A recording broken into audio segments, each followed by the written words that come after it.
حضرت امام حسن سے آ کے وظیفہ پوچھا، اس شخص نے کہا حضور اولاد کوئی نہیں تو وظیفہ بتائے، تو آپ نے فرمایا استغفار پڑھا کر، کیا کر؟ اس نے کہا ٹھیک ہے۔ تو حضور پھر میں دوبارہ کب آؤں؟ تو امام حسن کہنے لگے بے اولاد ہے نا تو، استغفار کا وظیفہ بتایا نہ؟ کہا ہاں۔ فرمانے لگے اب اس وقت آنا جب اللہ تجھے 10 بیٹے عطا کرے گا۔ کتنے؟ 2 4 نہیں، 10 ہی کہہ دیے۔ تو حضرت امیر معاویہ رضی اللہ تعالیٰ دیکھا، کہنے لگے حسن اتنا بڑا دعویٰ؟ آپ فرمانے لگے میں نے کہہ دیا نا تو اللہ فضل کرے گا، ہاں ہاں اللہ خیر کرے گا، خیر ہو جائے گی۔ وہ شخص کئی سالوں کے بعد آیا، کئی سالوں کے بعد، تو حضرت امیر معاویہ کو بھی ساتھ لایا، کہنے لگا حضور اللہ کے فضل سے اللہ نے 10 بیٹے عطا فرمائے، پورے 10 ہی اللہ نے دیے۔ تو حضرت امیر معاویہ کہنے لگے جناب بات تو آپ کی سچی ہو گئی، پر مجھے بھی بتائیے وظیفہ کہاں سے لیا؟ فرمانے لگے قرآن پاک سے، سورہ نوح کی 10 11 12 آیت پڑھو۔ اللہ فرماتے ہیں تم استغفار پڑھو، میں تمہاری بیٹوں سے بھی مدد کروں گا، مالوں سے بھی مدد کروں گا۔ تو میں نے استغفار بتائی تھی، اور قرآن میرے اللہ کا ہے، رب کا وعدہ جھوٹا ہو سکتا؟ فرمایا 10 بیٹے ملنے تھے، میں نے کہہ جو دیا تھا۔ اور میرے بھائیوں یاد رکھیں، استغفار اللہ کی رحمت نازل کر۔ ایک ہوتا ہے خوف، ایک ہوتی ہے خشیت۔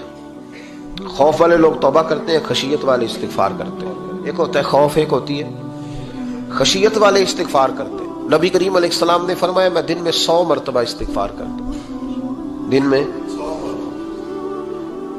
توبہ والا کہتا ہے کہ میں بھول گیا تھا، مجھے معافی مل جائے، اور خشیت والا کہتا ہے میرا یار ناراض نہ ہو جائے، وہ استغفار ہی کرتا رہتا ہے، وہ معافی مانگ۔ حضرت رومی نے مثال دی ہے، فرماتے ایک عورت تھی تو بھیک مانگا کرتی تھی، ایک دن بادشاہ کے دروازے پہ بھیک مانگنے گئی تو بادشاہ کو پسند آ گئی، اس نے نکاح کر لیا۔ 20 کنیزائیں اس بی بی کے پاس تھی خدمت کرنے کے لیے، روٹی دینے کے لیے، کپڑا دینے کے لیے، لیکن وہ ہر وقت روتی رہتی تھی، ہر وقت روتی۔ ایک سمجھدار کنیز کہنے لگی کہ ملکہ اب تیرا درجہ بہت بڑا ہے، تو ہر وقت روتی رہتی ہے، معافیاں ہی مانگتی رہتی ہے ہر وقت، کون سی ایسی نعمت ہے جو تیرے پاس نہیں؟ تو وہ کہنے لگی اس لیے تو روتی ہوں۔ کیا مانا؟ کہنے لگی اس لیے روتی ہوں کہ میں اس قابل نہیں تھی جو مجھے مل گیا، کہیں میرے سر کا سائیں ناراض نہ ہو جائے، وہ کہیں بگڑ نہ جائے، مجھے پتا ہے کہ میں کیا تھی اور مجھے کہاں تک پہنچا دیا، میں روتی اس لیے ہوں کہ کبھی کہیں وہ ناراض۔ حضرت عمر اس لیے روتے تھے کہ کہیں مصطفیٰ ناراض نہ ہو جائے، حضرت ابو بکر اس لیے تڑپتے تھے کہ کہیں اللہ کا فضل روٹھ نہ جائے۔ استغفار بندے کی اللہ سے صلح کرا دیتا ہے، بندے کی رب سے صلح ہو جاتی ہے جب استغفار۔ دیکھیں نا بڑی سادی سی بات ہے کہ 2 بھائی ناراض ہوں تو بڑا کہتا ہے اس نے میری بے ادبی بڑی کی، تو چھوٹا اگر پاس آ جائے اور پیر پکڑ لے کہ چل یار معاف کر دے، تیرا بھائی نہیں۔ پتہ کیا ہوتا ہے؟ صرف معافی نہیں ملتی، ہاں صرف معافی نہیں، چھوٹے نے بے ادبی کر دی، بڑے کو تکلیف ہوئی، بات جب آگے بڑھی نا تو بڑے نے شکوہ کیا، جب لوگوں نے چھوٹے کو سمجھایا تو چھوٹا جب معافی مانگتا، ادھر دیکھو میری طرف، جب چھوٹا معافی مانگتا ہے نا اٹھ کے جاتا ہے اور بڑے کے پیر پکڑتا ہے تو میرا معاف نہیں کرتا، بڑا رو بھی پڑتا ہے، بڑا رو بھی پڑتا ہے، اور وہ کہتا ہے کہ وہ میں اور تم اماں کے پاس اکٹھے بیٹھتے، ایک باپ کی موٹر سائیکل پہ اکٹھے بیٹھتے، تو تیرا اور میرا رشتہ اتیار تو نے یہ کیوں؟ وہ جو آنسو نکلتے ہیں نا وہ درد ہوتا ہے، وہ کیف ہوتا ہے، وہ سوز ہوتا ہے، وہ لذت ہوتی ہے، وہ پیار ہوتا ہے۔ رب کہتا ہے تو معافی مانگ، انہو کان غفارا، تو معافی مانگ، میں تجھے معاف بھی کروں گا، تیرے اوپر رحمت بھی فرماؤں گا، تیرے اوپر کرم نوازی بھی کروں گا، تجھے نواز دوں گا، تجھے عطا کروں گا۔ حضرت موسیٰ کلیم اللہ علیہ السلام کا زمانہ مبارکہ تھا، قحط پڑ گیا، بارش نہیں ہوتی۔ ہم لوگ نا اب تو خیر ہمارے پاکستان میں تو ٹیبل ٹاک ہوتی ہے، ٹاک شو ہوتے ہیں، ہمارے ہاں تو پتہ کیا جاتا ہے کہ بارش ہو کیوں نہیں رہی، پھر اس پہ یہ ہوتا ہے کہ دھواں بڑا چڑھ گیا ہے، حالات بڑے خراب ہیں، فلاں ایسے ہو گیا قحط کا۔ ہم تو اسباب تلاش کرتے رہتے ہیں نا جی، پھوک بہت زیادہ ہے، فلاں چیز ایسے ہے، فلاں چیز ایسے، ہم تو یہ تلاش کرتے رہتے ہیں۔ وہ لوگ یوں نہیں کرتے تھے، وہ سیدھے جا کے مصلوں پہ بیٹھتے تھے، اس لیے کہ وہ کہتے تھے جب رب چاہتا ہے تو پھر کوئی چیز کسی چیز کو روک سکتی، وہ سیدھے مصلے پہ بیٹھتے۔ اعلیٰ حضرت فاضل بریلوی رحمۃ اللہ علیہ کے پاس ایک مولانا محمد حسین آئے، وہ فلکیات کے بڑے ماہر تھے، تو اعلیٰ حضرت نے فرمایا ذرا ستاروں کا حساب لگا کے دکھاؤ بارش کب ہوگی؟ کہنے لگا پورا مہینہ تو نہیں ہوگی۔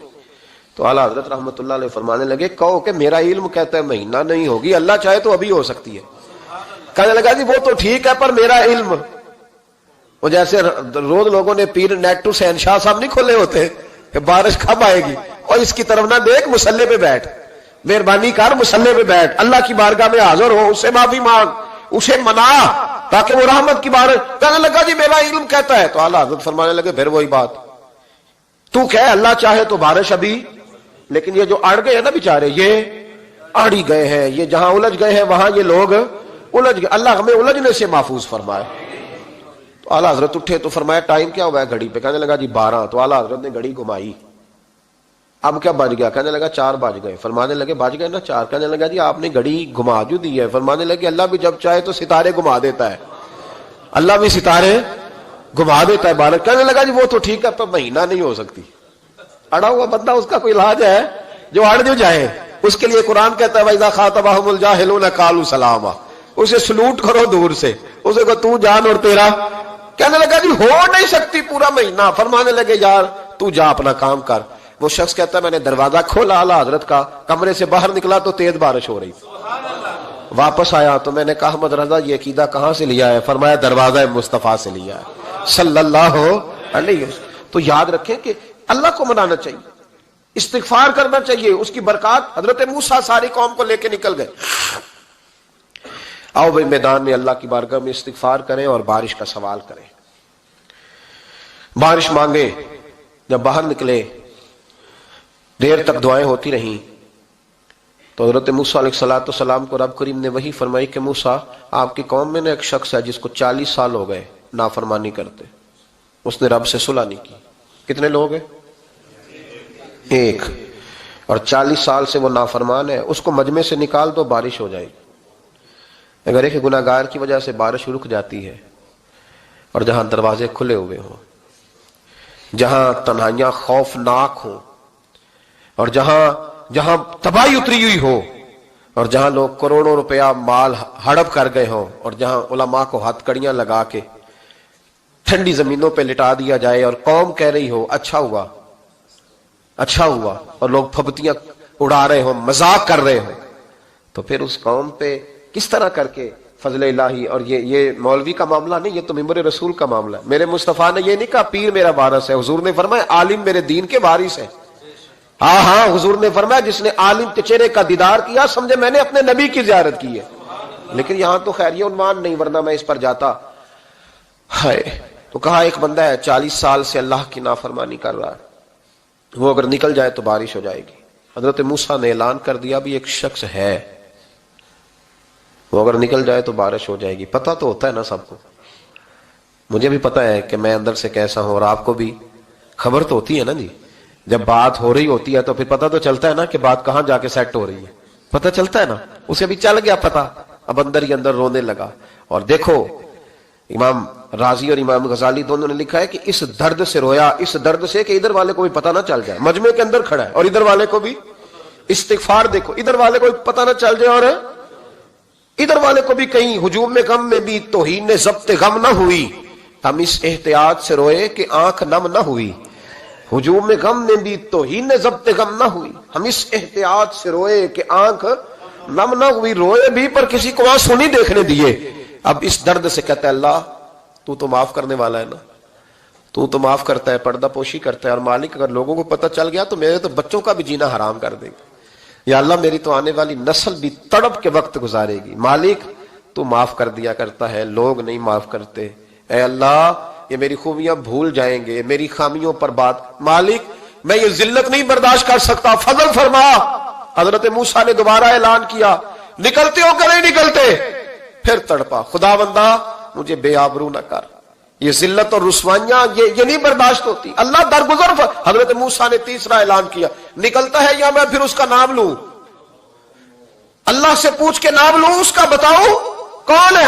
اب تو تڑپ گیا, کہنے لگا مالک میں تیری بارگاہ میں استغفار کرتا ہوں, آئندہ نہیں کرتا, آئندہ نہیں کرتا. یہ لفظ ادا کیے, بندہ کوئی بھی نہیں نکلا. رب کریم نے بارش عطا کر دی, تیز بارش. جب برسی نا تیز بارش, لوگ تو مین دیکھ کے دوڑ گئے. تو حضرت موسیٰ کہنے لگا یا اللہ مجھے بھی تو بتا, تو نے کہا تھا کہ جب تک بندہ نہیں نکلتا بارش نہیں ہوگی. تو نکلا کوئی بھی نہیں, بارش ہو گئی, ماجرا کیا ہے؟ تو رب کریم نے فرمایا موسیٰ بس اس نے مجھ سے صلح کر لی, اس نے مجھ سے صلح کر لی. اور امام غزالی نے لفظ لکھے, حضرت موسیٰ نے پوچھا, حالانکہ اللہ اپنے نبیوں کو غیب کے خزانے دیتا ہے, پوچھا کہ اے اللہ مجھے اس کا نام بتا دے، تو رب کریم نے فرمایا موسیٰ جب گناہگار تھا تب نہیں کسی کو بتایا، جب پاپی تھا تب نہیں بتایا، جب مجرم تھا تب نہیں بتایا، اب کیسے بتا دوں؟ فرمایا اس کی میری صلح ہو گئی ہے، اور فرمایا جو بارش نہیں نہ ہو رہی تھی وہ بھی اس کی وجہ سے نہیں ہو رہی تھی، اب جو ہوئی ہے نا تو یہ بھی اسی کی وجہ سے ہوئی ہے، یہ بارش اب جو ہوئی ہے تو یہ بھی یہ اس گناہگار کے سبب سے۔ اپنی راتیں اللہ کے ساتھ گزارے، مصلی پہ بیٹھے۔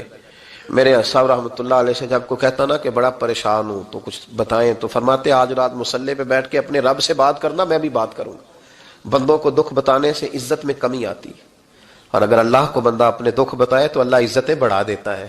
ترمذی شریف کی حدیث ہے، نبی پاک علیہ السلام نے فرمایا اگر تو دنیا داروں کو دکھ بتائے گا تو اللہ تجھے غنی نہیں کرے گا، اور اگر تو اپنے رب کو بتائے گا تو اللہ بڑی جلدی تجھے دنیا سے بے نیاز کر دے گا، تجھے لوگوں کی ضرورت نہیں رہے گی۔ استغفار کریں، کثرت سے کریں، ذوق سے کریں، مصلی آباد رکھیں، ہر شے دیکھو نا، جس طرح کھانے کی میز آباد رہتی ہے، بستر آباد رہتا ہے، ہمارے دیگر معاملات، اگر مصلی نہ آباد رہے تو روح بے چین رہتی ہے، طبیعت بے قرار رہتی ہے۔ انسان میں نے دیکھا ہے بڑے بڑے سمجھدار لوگ پاگلوں جیسی زندگی گزار رہے ہیں، بولتے جا رہے ہیں، بولتے جا رہے ہیں، بولتے جا رہے ہیں، ایسے کسی کو کوئی خبر کہ 6 فون اٹھائے ہوئے ہیں، ایسے جیسے ڈسٹرب ہو گئے مینٹلی طور پر۔ وجہ کیا ہے کہ ان سے جان نہیں چھڑاتے۔ کبھی سارے موبائل بند کر کے نا، سارے بچے ہر چیز سائڈ پہ کر کے مصلی پہ بھی آنا چاہیے، اور مالک تو بڑا ہی کریم ہے، اللہ تو بڑے کنز المال کی حدیث سنا کے بعد سمیٹتا ہوں۔ نبی پاک صلی اللہ تعالی وسلم فرماتے ایک شخص تھا بنی اسرائیل میں، بڑا مالدار تھا، تو پھر اس پہ غربت آ گئی۔ جب غربت آئی تو رو پڑا، کہنے لگا اے اللہ میں غریب ہو گیا ہوں، میری مدد فرما، میں نے بڑی نافرمانی کی ہے تیری۔ مالدار جب تھا تو بڑی موج کہ یا اللہ میں نے بڑی اب نہیں کروں گا، مجھے اس غربت سے نکال۔ تو اللہ نے فرشتوں سے کہا کہ دے دو جو مانگتا ہے۔ تو فرشتے کہنے لگے یا اللہ یہ توبہ کر کے نہیں آیا، ڈر کے نہیں آیا، یہ تو الجھ گیا تب آیا ہے، یہ تجھ سے ڈر کے ہوتا ہے نا ایسے کہ لوگ اللہ سے نہیں ڈرتے جتنا غربتوں سے معاذ اللہ ڈرتے ہیں۔ یا اللہ یہ تو وہ الجھ گیا تب آیا۔ تو اللہ نے فرمایا پتہ مجھے بھی ہے، لیکن آ تو گیا ہے نا، چلو دے دو۔ تو کہا یا اللہ اگر دے دیا تو دوبارہ نہیں آئے گا۔ فرمایا اس کا بھی مجھے پتا ہے، تم دے دو۔ اسے دے دیا۔ جب دولت مل گئی نا تو کہنے لگا اوہو وہ تو میں نے اس طریقہ سے استعمال کیا اس لیے کامیاب ہو گیا۔ پھر کچھ وقت گزرا تو پھر الجھ گیا، پھر قرضے چڑھ گئے، پھر سارے علاج کہنے لگا یا اللہ اب نہیں کرتا، اب معاف کر دے۔ 70 دفعہ توبہ کی اور 70 دفعہ توڑی۔ حبیب کریم فرماتے ایک دن بستر پہ تھا، آسانی تھی، 70 دفعہ فرشتوں نے کہا یا اللہ یہ جھوٹا ہے، جھوٹ بولتا ہے، یہ تو غربت ہے، یہ تو تیری بارگاہ میں آیا ورنہ کبھی نہ آتا، بیمار ہوا ہے تو آیا، اس کا تو بچہ بیمار ہوا ہے تو آیا ورنہ کبھی نہ آتا۔ 70 دفعہ توبہ توڑی۔ ایک دن رات کو بستر پہ لیٹا تھا، دولتیں بھی تھی، آسانیاں بھی تھی، دل میں خیال آیا میں کتنا جھوٹا ہوں، جب الجھ جاتا ہوں تو اس کے دروازے پہ جاتا ہوں اور وہ کتنا کریم ہے، مجھے خالی نہیں لوٹاتا۔ تڑپ اٹھا، آنسو نکل گئے، اٹھ کے مصلی پہ کھڑا ہوا تو رب کریم نے فرشتوں سے فرمایا کھول کے دیکھو دروازے، آج یہ غربت کی وجہ سے نہیں آیا، آج میرا بن کے آیا ہے۔ تو یا اللہ پہلے تو دولت دیتا تھا، آج کیا دے گا؟ تو محبوب فرماتے اللہ فرماتے اب میں اسے بغیر حساب کتاب جنت عطا کروں گا۔ استغفار کریں، اس کے حضور حاضری دیں۔ جس طرح سارا کچھ چھوڑ چھاڑ کے لوگ کہتے ہیں کہ 1 مہینہ میں نے کسی سیاحتی مقام پہ رہنا ہے، میں نے اب کسی ٹھنڈے علاقے میں چلے جانا ہے، برف باری دیکھنی ہے، سیر کرنی ہے، 10 دن کی چھٹیاں وہاں گزارنی ہے، چلو 7 چھٹیاں وہاں گزار لو، 3 دن اپنے اللہ کے ساتھ گزارو، روزے رکھو، دن کو رات کو قرآن شریف پڑھو، تلاوت، کچھ وقت دو اللہ کے ساتھ حضور پر درود و سلام بھیجنے کے لیے، نبی پاک کی نعت کے لیے، اذکار کے لیے، بزرگوں کے لیے، پھر دیکھنا اللہ روح کو کتنا سکون دیتا ہے۔ آخر دعوانا الحمدللہ رب